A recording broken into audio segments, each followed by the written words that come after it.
Hey guys, எல்லோரும் எப்படி இருக்கீங்க? வீட்டில் பசலைக்கீரையோட விதை அவ்வளோ இருக்குங்க. அது கொடியில் பார்த்திங்கன்னா கீரையை விட இப்போ ஃபுல்லாக விதையாக தான் இருந்துச்சு. இந்த குரங்கு அட்டுலையும் எங்கள் வீட்டில் இப்போ தாங்கவே முடியல. செடியை போட்டு பிச்சு எடுத்து ரொம்ப நாஸ்தி பண்ணுது.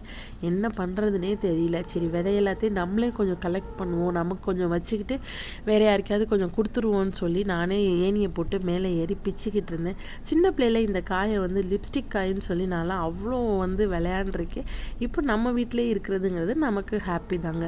வீட்டில் எல்லாருக்குமே பயங்கரமான கோல்டு, என்னன்னே தெரில. வெயில் ஸ்டார்ட் ஆனதுலேருந்து சரியான கோல்டு. சரி, நண்டு எடுத்துகிட்டு வர சொல்லியிருந்தோம். நண்டு வச்சு மசாலா மாதிரி பண்ணிவிட்டு அதுக்கப்புறம் நண்டு ரசமும் மீனும் தான் ஃப்ரை பண்ணியிருந்தேன்.